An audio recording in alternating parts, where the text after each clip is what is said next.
NCERT 12वीं का ये 14 चैप्टर है। सेकंड लास्ट चैप्टर है ये हमारे 12th क्लास एनसीईआरटी का, जो हमारी आखिरी एनसीईआरटी है।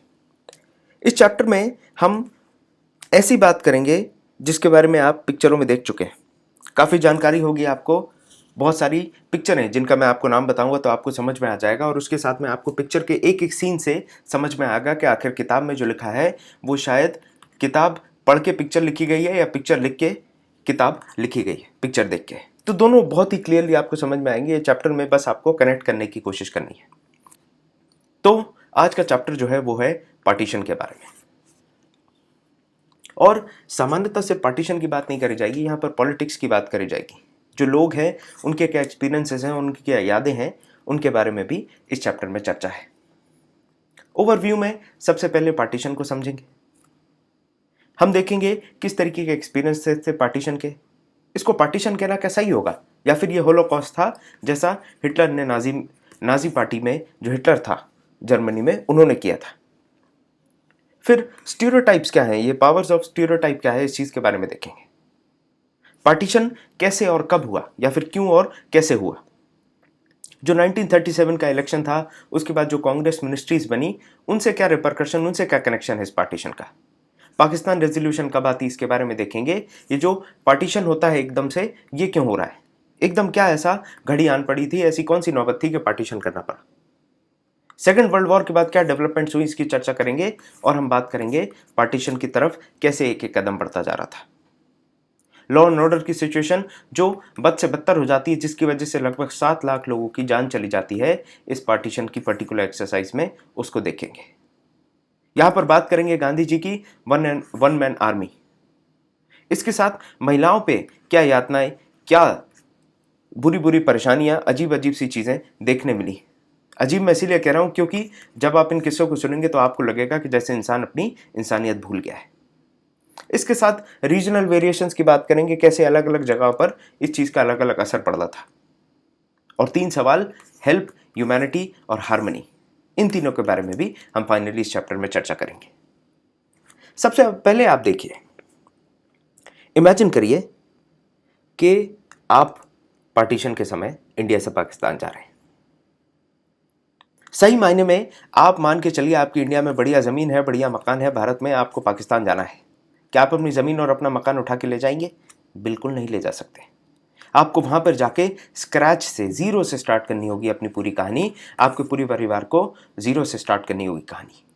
और ये इस पिक्चर में आप अपने आप को देखने की कोशिश करिए। आप जब इस चीज को समझ पाएंगे तभी आप ये पूरी कहानी को समझ पाएंगे। हमें मालूम है कि 1947 में ये वॉयलेंस होता है, ब्रूटैलिटी होती है, और फाइनल ये पूरा जो पार्टीशन का प्रोसेस है चलता रहता है। 2 स्टेट्स बना दी जाती हैं, 2 सॉवरेन स्टेट्स बनाई जाती हैं, इंडिया और पाकिस्तान के नाम से।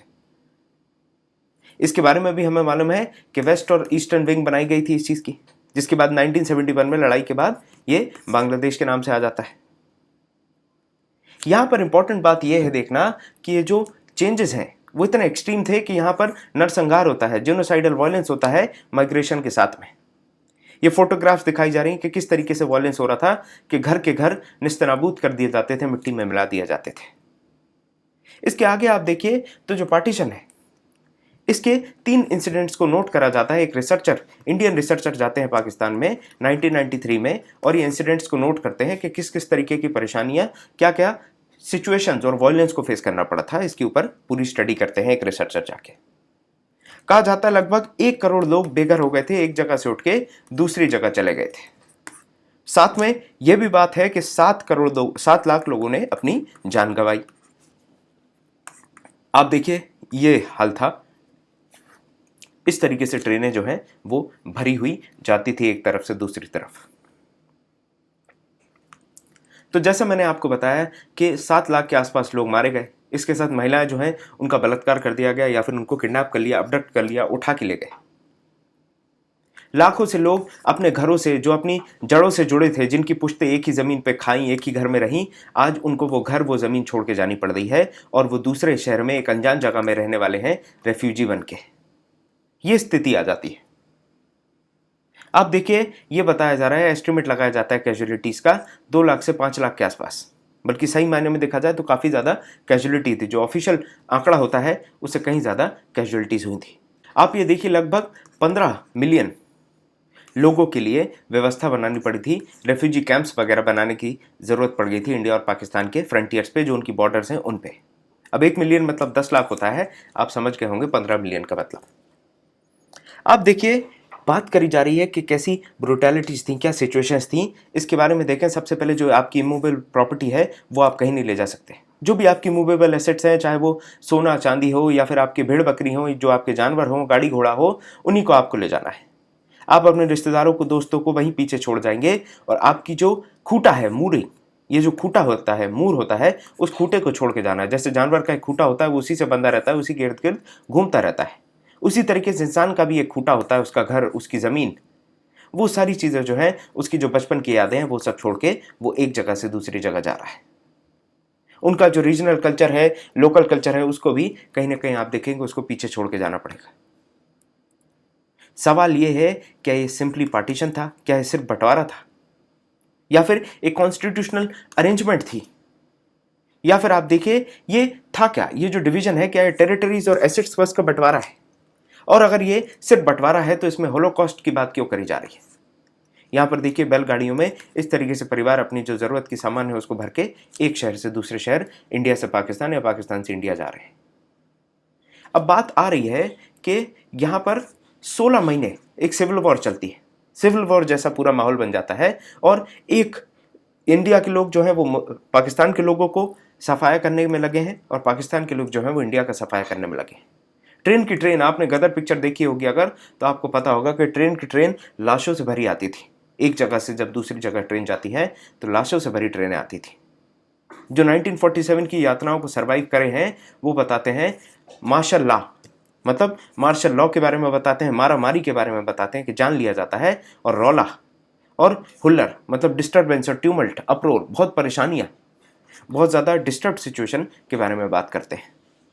कहीं ना कहीं जो हमने जर्मन होलोकॉस्ट में बात की थी, नाजीज के बारे में, 9th क्लास में, वही चीज़ यहाँ पर आपको समझ में आएगी। बात बस इतनी है कि वहाँ उसको होलोकॉस्ट नाम दे दिया था और यहाँ पर इसका नाम पार्टीशन है।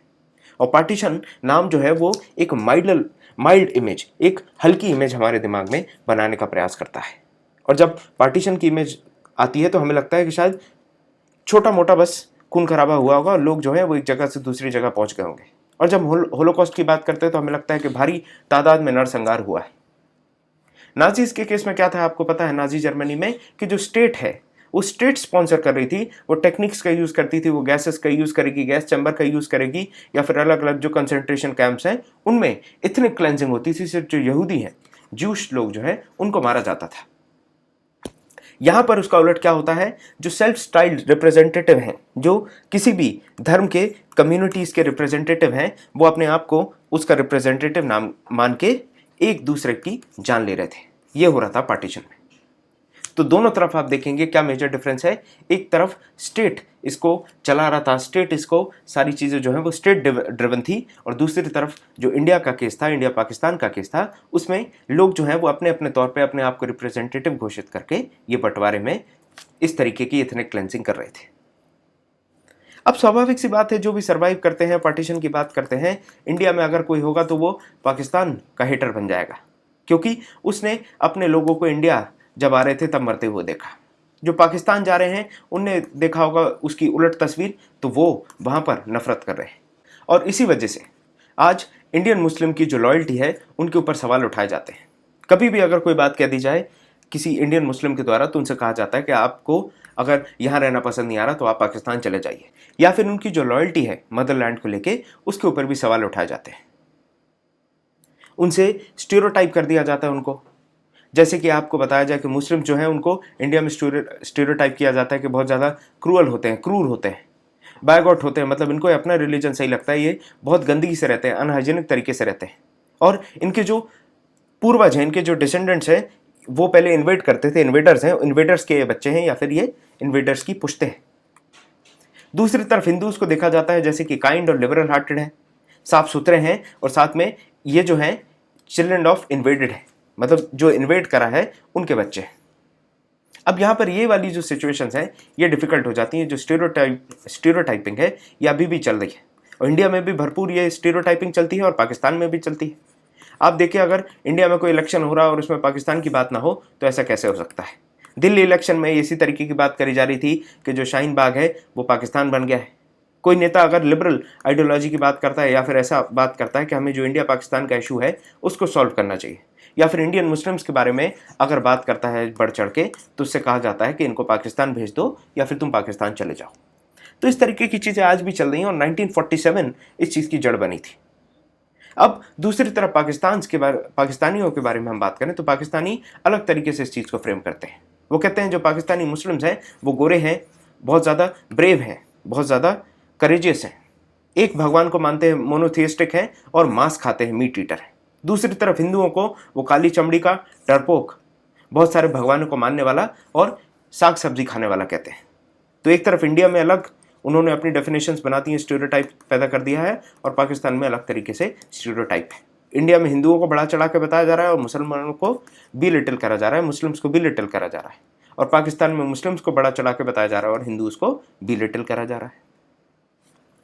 इसके पहले अगर आप देखें तो ये जो स्टीरियोटाइप है, कुछ तो ऐसे हैं जो 1947 से पहले से ही पल रहे हैं, लेकिन कुछ पर्टिकुलर जो स्टीरियोटाइप्स है इनकी मेन जड़ वो पार्टीशन ही है। आप देखिए इन दोनों कंट्रीज में ये जो हेट्रेड की रीज़न है, पार्टीशन बहुत ही इंपॉर्टेंट हेट्रेड का रीज़न है, क्योंकि जो मेमोरीज हो गई, स्टीरियोटाइप्स हैं और उनकी जो आइडेंटिटीज़ हैं, ये आज भी जो भी हिस्ट्री बनाई जा रही है, जो भी रिलेशनशिप्स हैं, उसी की बुनियाद पर बने जा रहे हैं, उसी की बुनियाद पर नए नए तरीके से वो चीज़ डेवलप हो रही है। साथ में आप देखेंगे इंटर कम्युनिटी कॉन्फ्लिक्ट्स भी देखने मिलते हैं, कम्युनल क्लैशेस होते हैं जो इन मेमोरीज को, ये जो पुरानी यादें हैं उनको वापस जिंदा कर देते हैं, उनको वापस ताज़ा कर देते हैं। ये जो पार्टीशन के समय वॉयलेंस हुआ था, इसकी कहानियों को बार बार दोहराया जाता है अलग अलग कम्युनल ग्रुप्स के द्वारा, और इसके बाद क्या होने वाला है, इनकी जो यादें हैं या फिर इनका जो एक आइडिया है, सस्पेशन है, शकीन उनका जो मिजाज होता है या फिर जो भरोसा ना करने वाली बात होती है, वो चीज़ और ज़्यादा बढ़ जाती है। क्योंकि इस चीज़ को जब बार बार आप दोहराएंगे, जैसे किसी बच्चे के दिमाग पे कोई भी चीज़ बार बार दोहराएंगे तो असर करती है, उस तरीके से ही आप देखेंगे तो कम्युनिटीज़ की जो आइडियोलॉजी है वो एक दूसरे के प्रति काफ़ी ज़्यादा सस्पेशन और डिस्ट्रस्ट से भरी हुई है, चाहे उसमें हिंदूज़ की बात करें, सिख की बात करें या फिर मुस्लिम्स की बात करें। इसी वजह से, इसी लेगेसी के बेसिस पे, इसी तरीके से परंपरागत रूप से इंडिया और पाकिस्तान का रिलेशन खराब बना आ रहा है।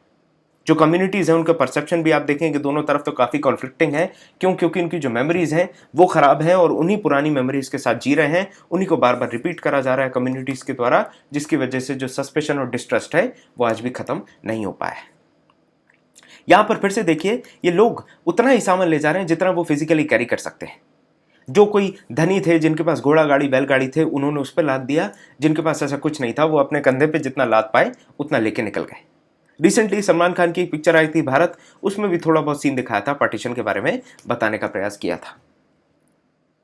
अब आप ये खुद सोचिए कि जब आपका घर बार, पूरी चीज़ें जो भी आपके ख़ानदान की हैं, जो भी आपके जनरेशन दर जनरेशन जहाँ पर आप रह रहे हैं, वो सारी यादें जो हैं वो सब जब छूट जाने वाली पीछे, तो आपके मन पे, आपके दिमाग पे, आपके परिवार पे किस तरीके का असर पड़ने वाला है।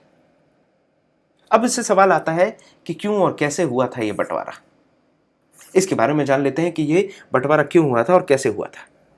कुछ हिस्टोरियंस जो हैं, इंडिया और पाकिस्तान दोनों के हिस्टोरियंस, ये कहते हैं कि जो मोहम्मद अली जिन्ना की थ्योरी है कि हिंदूज और मुस्लिम्स के लिए अलग से दो सेपरेट नेशंस होने चाहिए, इस थ्योरी को आप मिडिवल हिस्ट्री से जोड़ के दे सकते हैं।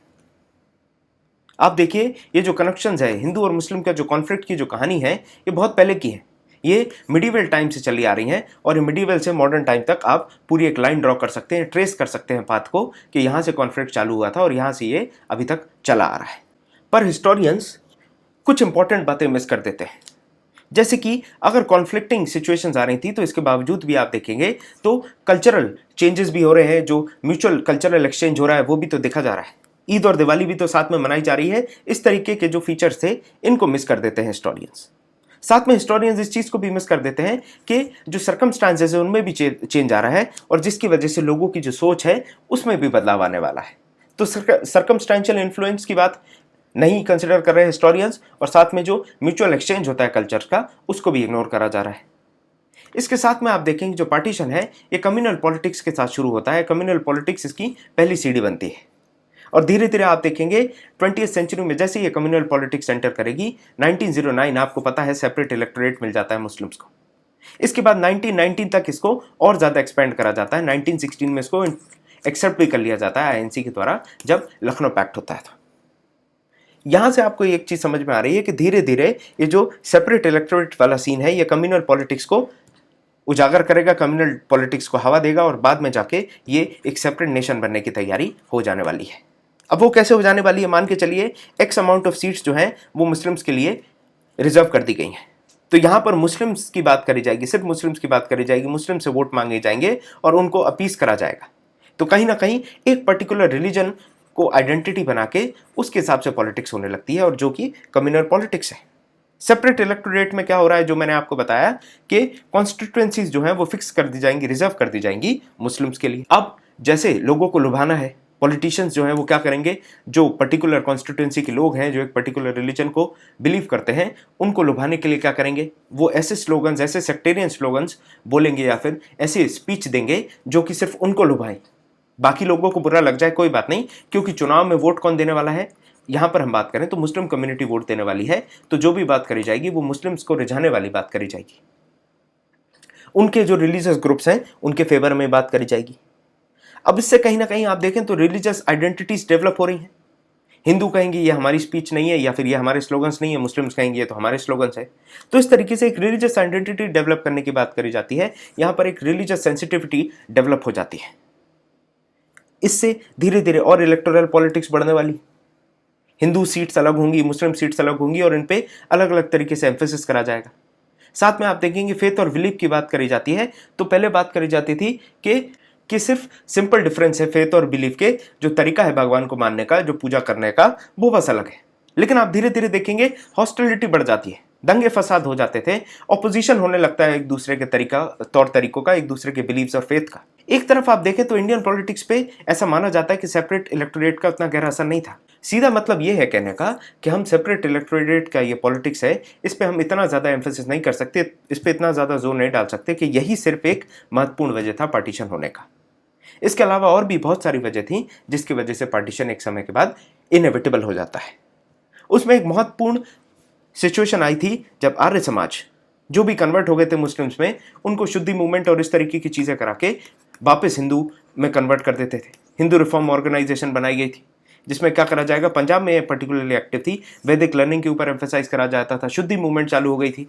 तो ये सब चीज़ें जो है एंटेगनाइज कर देती है। लखनऊ पैक्ट जिसकी बात हमने करी थी 1960 में हुआ, यहाँ पर कांग्रेस और मुस्लिम लीग जो है वो क्लियरली ये चीज़ एक्सेप्ट कर लेती कि सेपरेट इलेक्टोरेट जो है वो ठीक है। तो दोनों तरफ की अगर आप बातें देखें तो सिर्फ सेपरेट इलेक्टोरेट को इस चीज़ के लिए जिम्मेदार ठहराना सही नहीं है।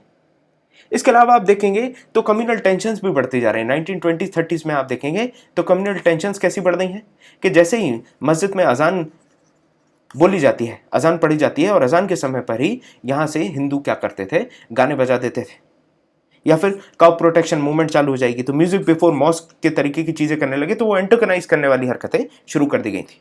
आर्य समाज का जैसे मैंने आपको बताया कि शुद्धि मूवमेंट चालू हो गई, तो इससे मुस्लिम्स जो है वो माइनॉरिटी में है, और वो कहीं ना कहीं एक चीज़ धीरे धीरे उनके दिमाग में आ रही थी कि हमें सप्रेस करा जा रहा है।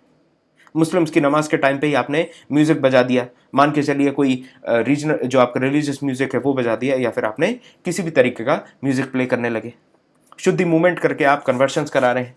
जब ये सारी चीज़ें होती हैं तो कहीं ना कहीं इश्यूज़ बढ़ने लगते हैं, और ये जो नमाज का इशू है वो तो बहुत ही बड़ा एक टेंशन बन गया था, जिसकी वजह से हिंदू मुस्लिम्स में वायलेंस भी हुआ और दंगे भी हुए।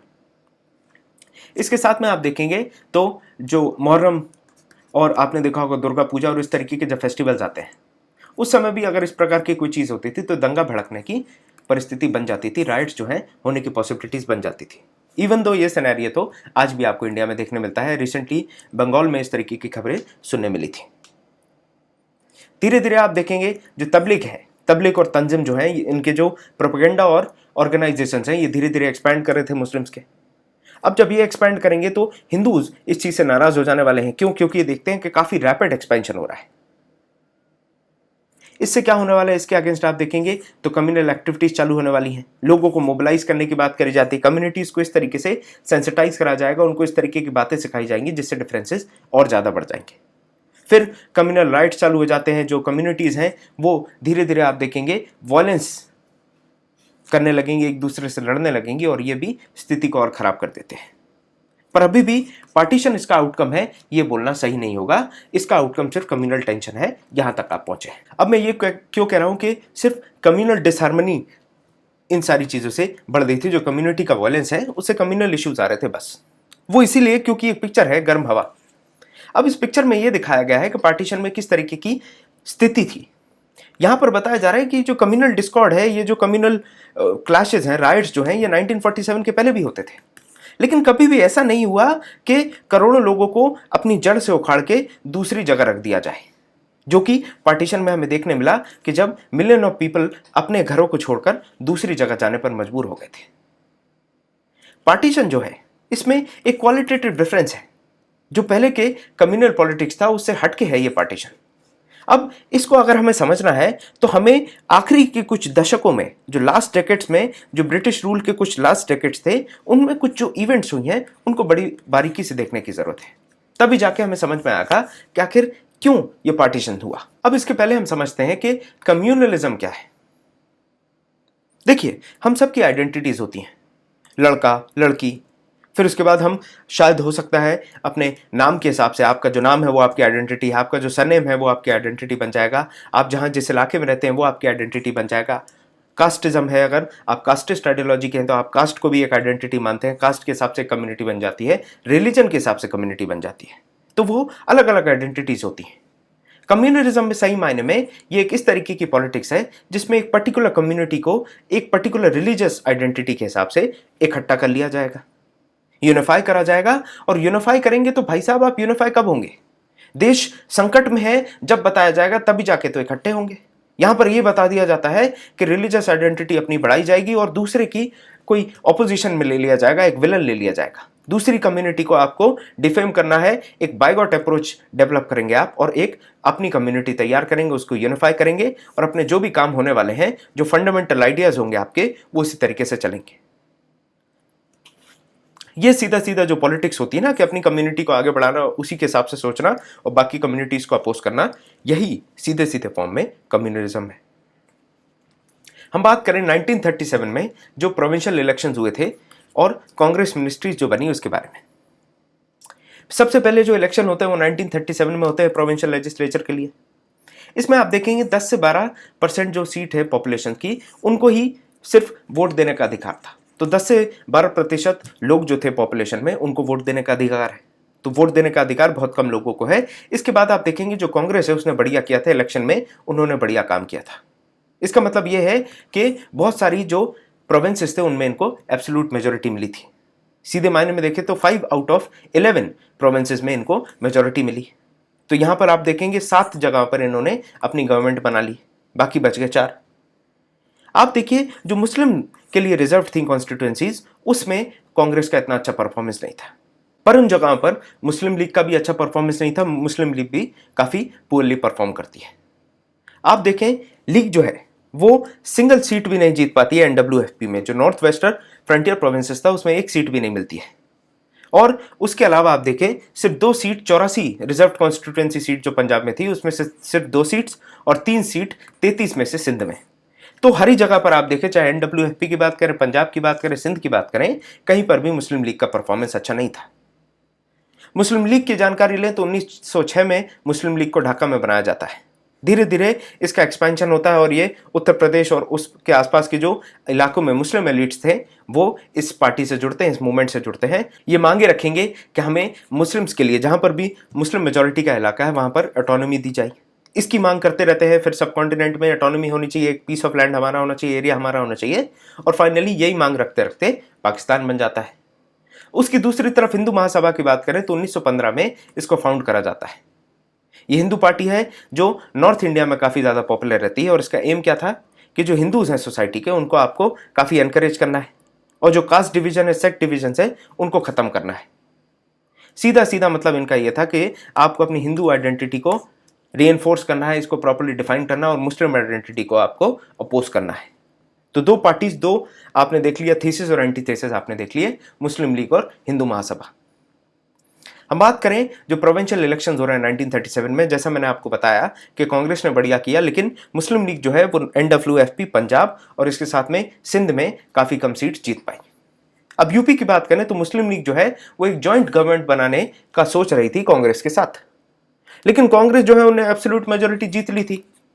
अब एब्सोल्यूट मेजोरिटी जब इन्होंने जीत ली तो उन्होंने सोचा हमें क्या जरूरत है आपके साथ जॉइंट गवर्नमेंट या अलायंस बनाने की, तो उन्होंने इस ऑफर को रिजेक्ट कर दिया। इसी रिजेक्शन की वजह से स्कॉलर्स ने यह मान लिया था कि लीग के अंदर यह फीलिंग आ गई कि अगर इंडिया यूनाइट रहता है उस स्थिति में मुस्लिम्स की बात नहीं सुनी जाएगी, मुस्लिम को पोटेंशियल पावर नहीं मिलेगा, इसीलिए और उनको हमेशा माइनॉरिटी के तौर पे डील करा जाएगा, और इसीलिए हमें एक अपने लिए मुस्लिम मेजॉरिटी का जो एरिया है वहां पर ऑटोनॉमी चाहिए। जिन्ना ये कहने लगे थे कि मुस्लिम लीग जो है वही एक सोल रिप्रेजेंटेटिव होना चाहिए, मुस्लिम इंटरेस्ट की बात करने के लिए सिर्फ एक पार्टी होनी चाहिए, और कांग्रेस जो है वो हिंदुओं की बात करे, वो हिंदू पार्टी की तरह रहनी चाहिए। इस चीज की बात जिन्ना करते थे। लेकिन उस समय 1937 की अगर बात करी जाए तो इस बात को कोई ज्यादा नहीं माना करते थे, इस चीज को से ज्यादा लोग कन्विंस नहीं थे कि जो कांग्रेस है वो हिंदू पार्टी है और जो मुस्लिम लीग है वही सिर्फ सोल स्पोक्स पर्सन होगी मुस्लिम इंटरेस्ट की। धीरे धीरे जो मुस्लिम लीग है वो उत्तर प्रदेश, बंबई और मद्रास में अपनी अच्छी खासी पकड़ बना लेता है, सोशल सपोर्ट डेवलप कर लेता है।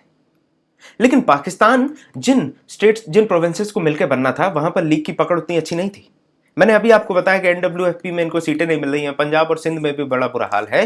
तो यहाँ आप देखिए बंगाल, एनडब्ल्यूएफपी और पंजाब को मिलके जो पाकिस्तान बना था, यहाँ तो इनका सोशल सपोर्ट बिल्कुल नहीं था, सोशल बैकिंग, पॉपुलैरिटी बिल्कुल नहीं थी। सिंध में ये अपनी गवर्नमेंट बनाने में भी फेल हो गए, तो इनकी परिस्थितियां बड़ी दिक्कत वाली थी, जिसकी वजह से लीग की आंखें खुली और इन्होंने अपने एफर्ट्स को डबल कर दिया ताकि अपना सोशल सपोर्ट इन इलाकों में भी बढ़ा पाएं और दुरुस्त कर पाएं।